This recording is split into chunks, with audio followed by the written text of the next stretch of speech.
Hey, this is Perry with Painter's Dream Productions, and it is a privilege and an honor to be interviewing a very special and a very unique woman. Sitting before you is Donna Marie with Grapevine Ministries, and I'm sitting with Donna because she has a website which is grapevineministries.org, which she has worked very hard in trying to put together some information for a very, very important topic. And the things that we're going to talk about in this video has everything to do with cystic fibrosis, the life that Donna Marie has had, the struggles, the fights, and we know one thing is for sure. That is, any debilitating, any disease, any sickness of any kind requires fighting. And I think what makes your story so amazing, Donna, is the fact that not only do you not quit, not only do you keep going, but you inspire those around you. Would you take a few moments and share with those that are listening, first of all, who you are, where did you come from? Give us a little history, because obviously from where you are now and from where you started is not the same. Well, I was born and raised in Buffalo, New York, in 1965. I left Buffalo when I was 19 and headed west, and I've lived in 5 different states. I didn't know I had cystic fibrosis, but I was born not breathing. I was born blue and lifeless. So I was fighting to get my first breath right from birth. It's been quite a journey. And 6 years ago, I decided to go on a journey that I wanted to discover more about God and His powers and things that I really wasn't taught in school. I knew there was more, but I wanted to find that out somehow by traveling. And that's what I did. So you haven't always had faith? I've always had faith, but when I was in my early 20s, I was raised Catholic, so there was a lot of confusion that I didn't understand. There's a lot of things about religion I didn't understand, and I really wasn't getting much out of the Catholic faith. I considered myself agnostic when I was in my early 20s. And I always believed in Jesus. I always believed Jesus was with me. I was always told to just call on Jesus. He'll be with you always. So I always believed He was with me. I always believed in the Holy Spirit. I've always believed in, God and, but I just didn't understand who God really was and what the power of the Holy Spirit and being a disciple of Christ and being part of the body of Christ was a lot different than I could even imagine. So I needed to know more about God outside of just learning what a Catholic school was teaching me. And when was it that you found out you had cystic fibrosis? I found that out 10 years ago. And it was just, I had pneumonia that went on for 16 weeks. I had pancreatitis the year before. We didn't have any connection. We didn't understand it. I was told I was going to die at both occasions. After the 16-week pneumonia, it was really an interesting way of what I found out is my sister Googled whatever the pulmonologist told me. She Googled the symptoms that he came up with, what he found when he did a bronchoscopy, and so I was 42 years old, and I asked him, per my sister's request, I said, well, do you think you can test me for cystic fibrosis and see if that's what I have?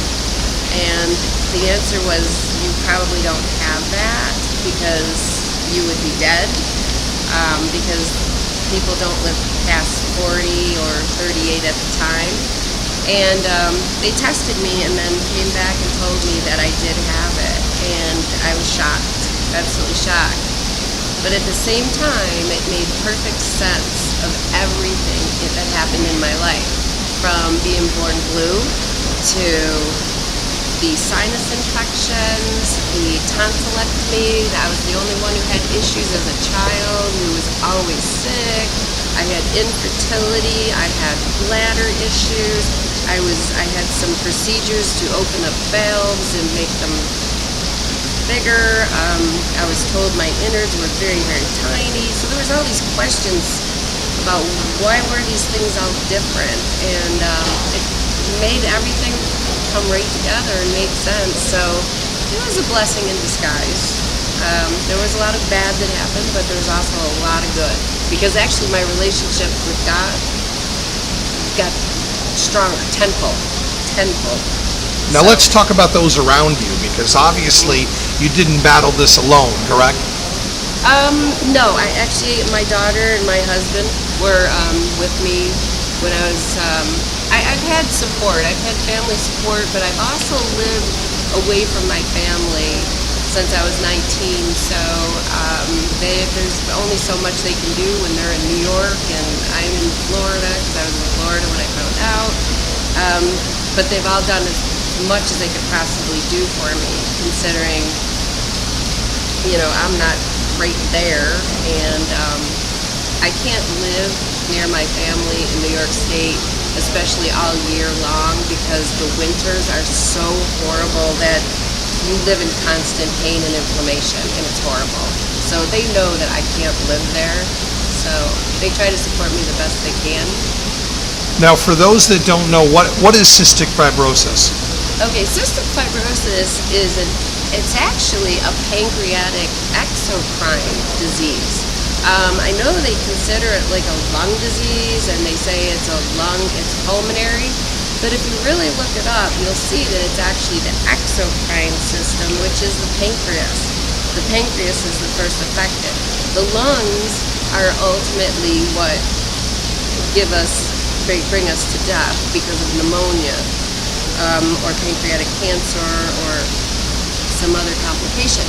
But what it is we have mucus like everybody else does, but our mucus gets really thick and cannot, dissipate like normal people. So what happens is you take the mucus and it gets jammed in all the different ducts and glands, and it gets all stuck in there like glue. And then what happens is bacteria will come through and they'll get jammed into this mucus.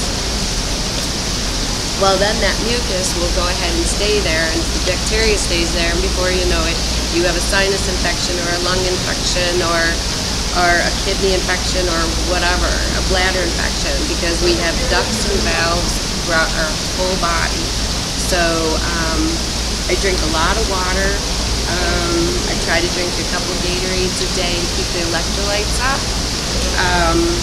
I drink Pellegrini water and ginger ale if I'm having pancreatitis to help relieve some of that pressure. But water is the key, and it's done a great job with me, because the last 2 x-rays I've had on my chest have been absolutely clear, which is, I don't know if that's even very common, but I had pneumonia really bad in October, and now there's absolutely nothing on my x-rays that even look like anything's happening in there. So I'm blessed, I'm happy about it, but it is definitely a mystery. So when it comes to Facebook, obviously you've got lovers and you've got haters. I didn't know about the haters until recently. That was a couple of years ago. But as I was reading some of your posts, what was intriguing with me, first of all, even though you're going through what you're going through, you're extremely encouraging, and you're always trying to educate those who are on Facebook. Tell me about some of the comments which you get and how some of the people respond to what it is that you post. Well, I really don't hold back too much, so I'm pretty out there. I'll tell how I really feel. I've been getting really good comments. People tell me that I'm strong and I'm inspiring, and that I'm a strong fighter, and that they're rooting for me. I get that a lot. I also get encouragement about staying faithful and counting on God, which a lot of people remind me, to stay in my faith. It's all been very, very positive. I rarely get anything negative.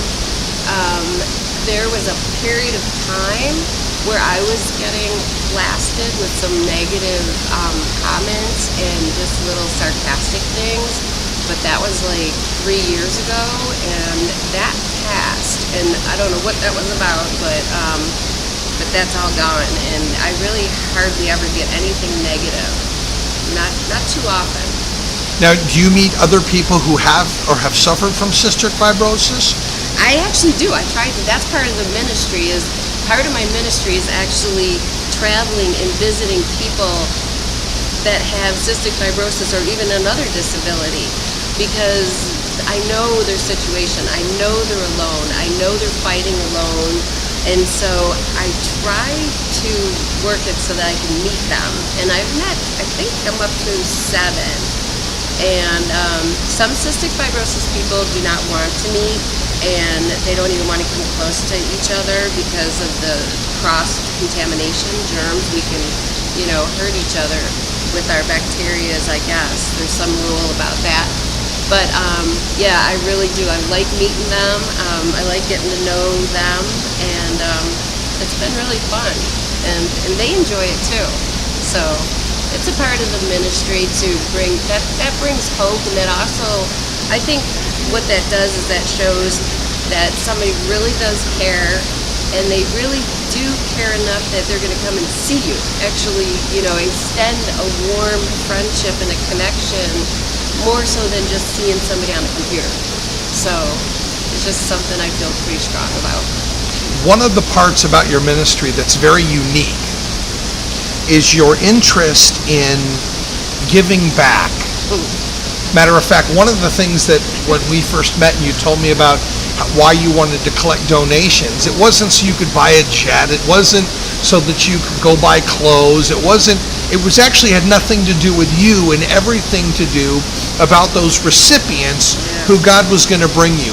Why don't you touch on that and share with them why you're accepting donations, and then of course we'll tell them how they can after that segment. Well, when I first became homeless in 2013, because of cystic fibrosis, it's a very expensive disease, and I happened to be somebody who was making a good salary back when I was 42, 10 years ago. I was making pretty good money, so I was having to buy quite a few of my own medications, which obviously added up, and then from there, lost everything. Okay, so in 2013, I became homeless, and then in 14, I was told that there was one foundation that could help me, and I was a little shocked that for having a incurable disease, and I knew that cancer, there was a lot of foundations, MS, Lou Gehrig's, I know there's a lot of things out there. And I was given one name of one foundation, and it's a foundation where they helped me. They gave me $200 a month on a food card from Safeway. They paid for a month, my first month, and my deposit on an apartment. They paid about $3,000 in my medical bills. But when I found out that that was a one-time deal, and I was really grateful, but I also realized that it can't just stop right there. They gifted me 12 months of $200 a month for food.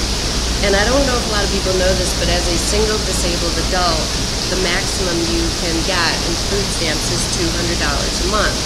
So there is a need for these disabled adults like myself that are on Social Security, or they lost their Social Security, or whatever's happening. So many of them only make about $1,000 a month. $1,000 a month is someone I know, that's what they pay for rent.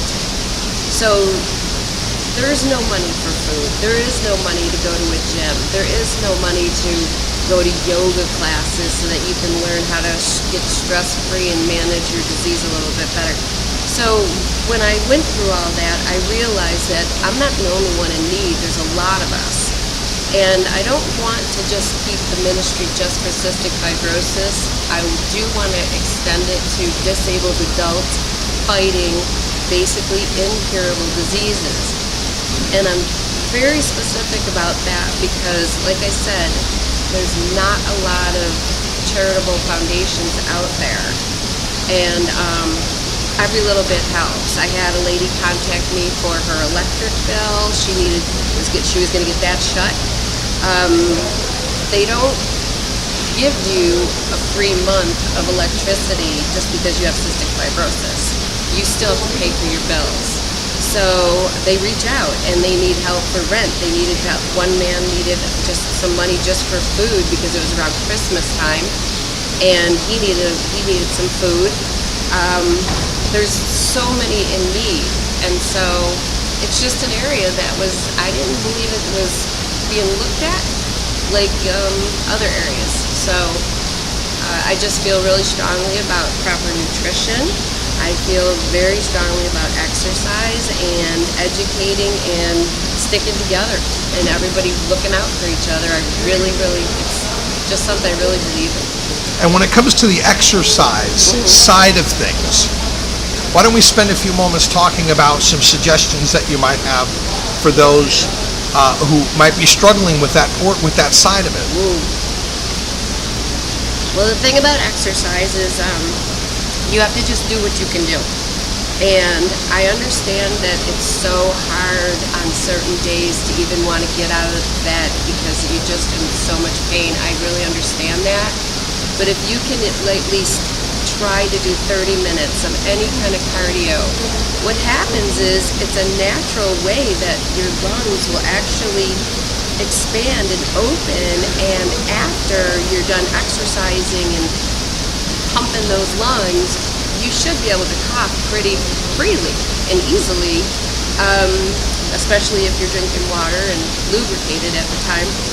In lubricating, it's so important because it gives your lungs the opportunity to work, to really work.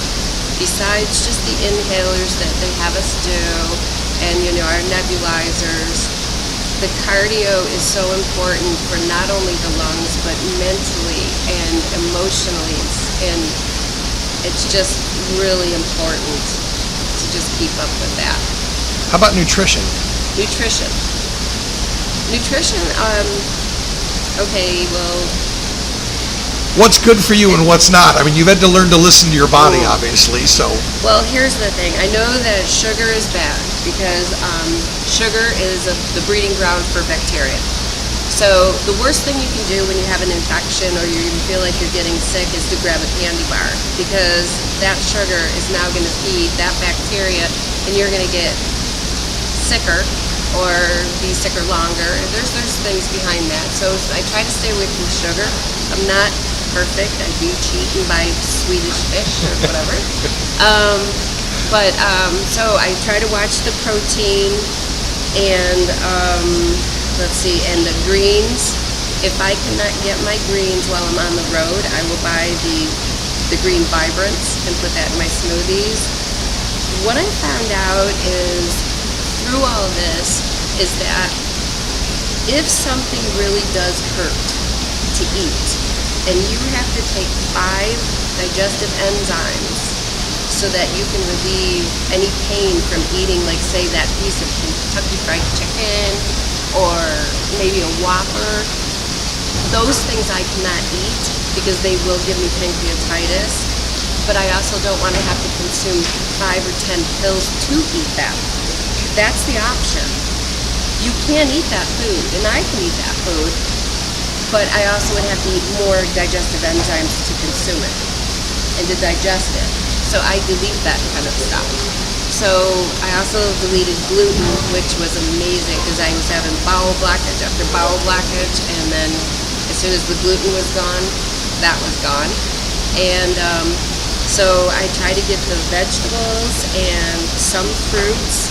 And what I found out for the pancreas is, in order for your pancreas to heal itself, it takes time And my cousin Andy sent me a juicer. And I learned that through him, that if I do the juicing and I drink the smoothies, I actually give my pancreas an easier time, and it's not as hard to digest if we just the liquids. Well, oh yeah, okay. So Andy gave me the juicer, and he said by juicing, you're actually kind of helping the pancreas relax, not have to work as hard, and you're going to get a lot of good nutrition in you while you're going through a pancreatic problem. So, and he was right. He was absolutely right. So, and it is right, because I've been doing that, and I should have ended up in the hospital today based on what's been happening, and I'm not. I'm actually fine. So, but we call it starving the pancreas. Matter of fact, you had a bit of a rough morning this morning, and things weren't. I mean, obviously, is every day filled with pain, and you're just every day? Yes. That's why I call this a crazy disease, because, like, I could wake up in the morning and I could feel something really bad going on, and actually fall over and be like, oh, and I'm in pain, and I'm holding myself, like, just screaming. I start sweating, and then, like, 3 hours later, I could be like, everything is fine, everything's passed, and it's great. And it comes in waves like that. It's you know, you have, even though I'm all about nutrition, even though I'm all about exercise, and the water, and the spiritual connection to God, and having strong faith, you still have very little control of what CF is doing in your body. It's still going to do what it's going to do. You just need to do what you need to do to make it least hurtful and the most comfortable for yourself. You can't fix it. You can't fix it. You can't change it. I think a lot of problems with the relationship is, a lot of times too, is like they look at you and they see you functioning, and you're not coughing or throwing up or running into the bathroom. So it's, oh, you're sick? And so you're always having to explain yourself. And that's the hard part, because you just want the person to just know that you have this thing, just let it go, you're not going to fix it, you're not going to change it. And it's hard to explain with relationships too, because I don't want the other people in my life to suffer with me. And I actually divorced my husband that I was really in love with. And I still love him. And I still care about him, and we're still friends to this day. And he was starting to really become very, very anxious. Every time they would say, she might not make it tonight, or this doesn't look very good, or I had a seizure, he was going down, and it was dragging him down. And so I actually divorced a man that I actually was in love with, which I don't want to get into that in big detail, but in order for him to be okay in my book, it was he had to be away from me so that he could enjoy his life. Because it wasn't fair that I would get sick and then he would get sick, and then his family was all upset because he was sick over my sickness, and that's not what it's about. It's about winning. It's about not quitting. It's about beating it. It's about looking it in the face and saying, you're not going to win.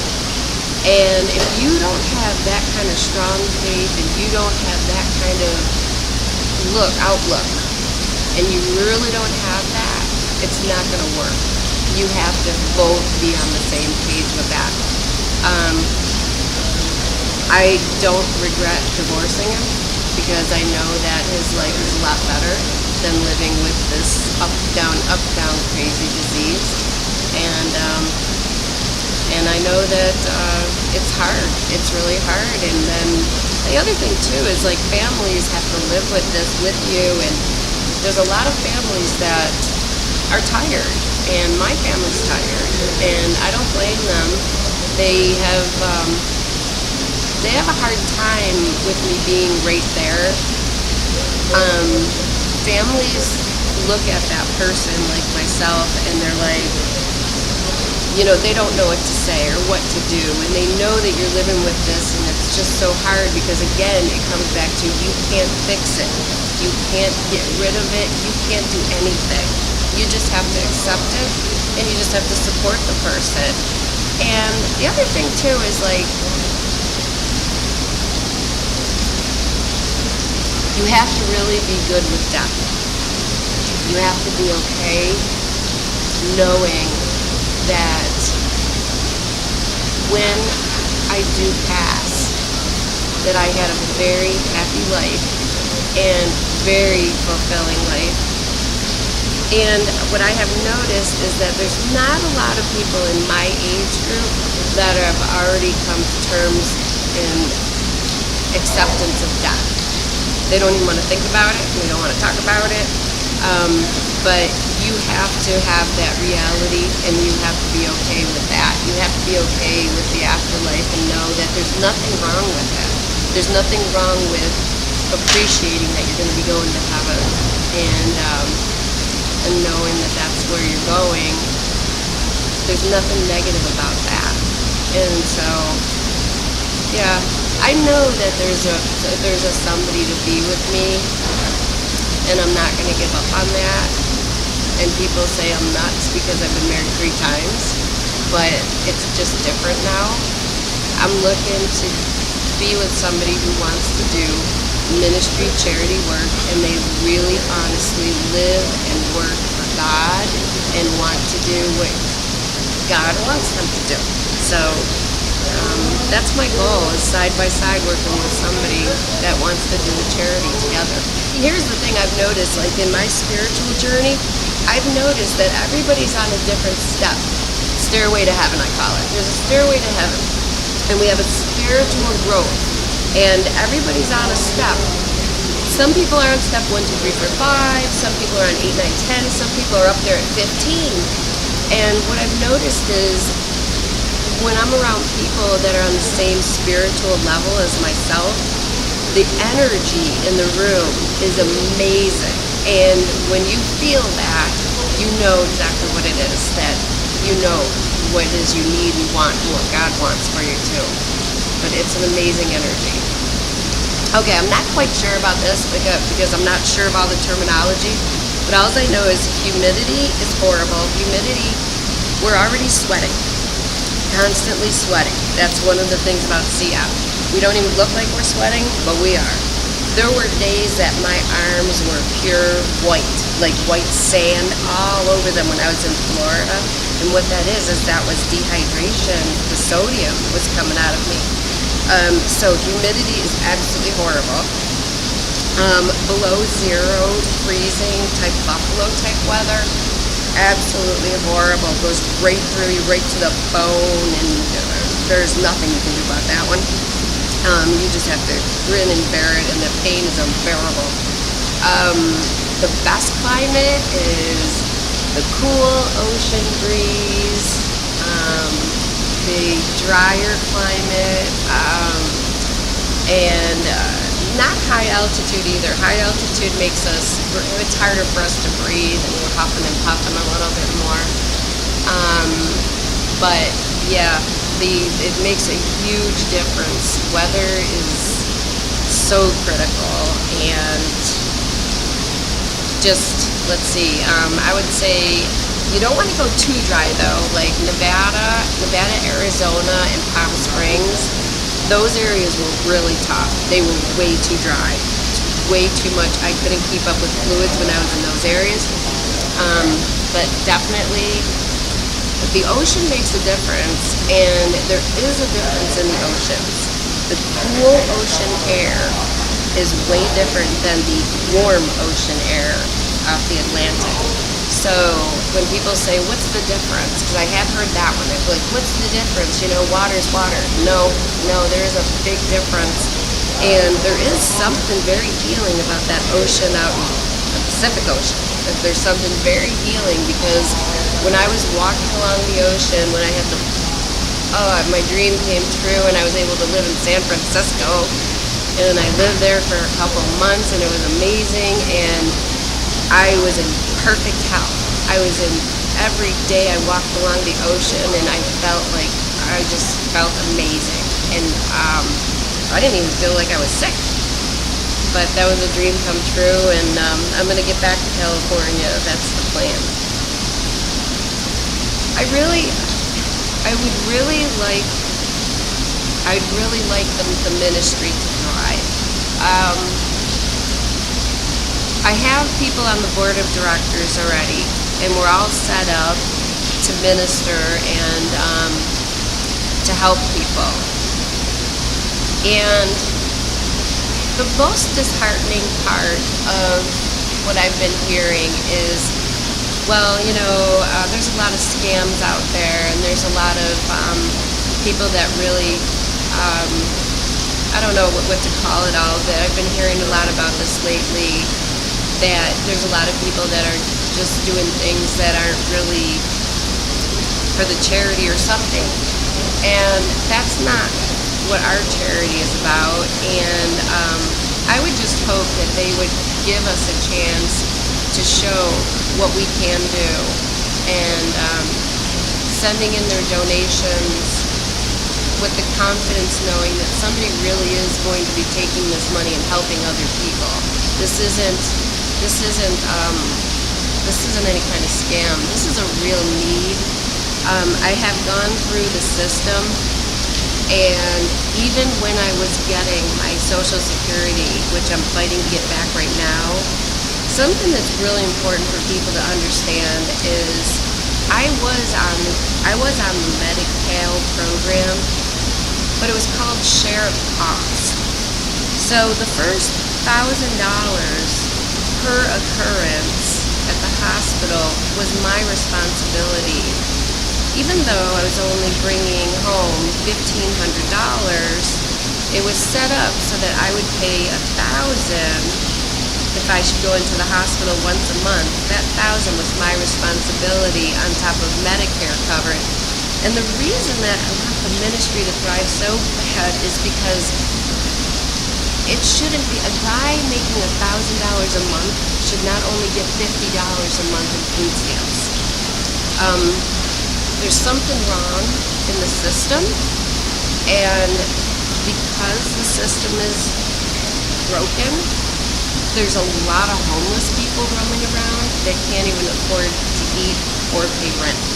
So we need more charities like this one, like mine, and there's going to be a lot more of them, hopefully, because we need to take care of each other. $200 a month in food stamps. If you think about that figure, I know there's people that spend $200 a week on a family of 3. So it's not a lot of money. So there is a real need, and these people that I'm trying to help with this ministry were born with genetic inherited diseases. Some of them have never worked, some of them can never work, and some of them are literally starving because they can't afford to eat to live. So thank you very much for your donation and your kindness and your generosity, and we will make sure that whoever needs or is in need, they will be taken care of. God bless you, and thank you. My name is Donna Marie Roncello, and I am the founder of Grapevine Ministries. I have used your products, and I have relied on them, and they have given me great results for my health. And share your product through our website and promote healthy nutrition and exercise and ways to have natural healing. And I would be honored if you would sponsor or partner up with us. That would be great, and I would thank you very much in advance if you would consider partnering with us. Okay. And I would like to partner with you, and part of what I'm going to do, which is like coconut water, Vita coconut. I know that I can contact these corporations and these companies and get freebies and get codes for 40% off or whatever through the different companies, and then this way I can send these and give these to the recipients. Correct. So that they can try coconut water or they could try Pellegrini water, where they would never ever spend the $2 on coconut water because they just don't have the extra $2. So at least if we can give them the coupons to try the products, because you can always adjust your budget. You can find that where I was buying bottled water, here's where you can, I'm really good about budgeting. So like where you can save money.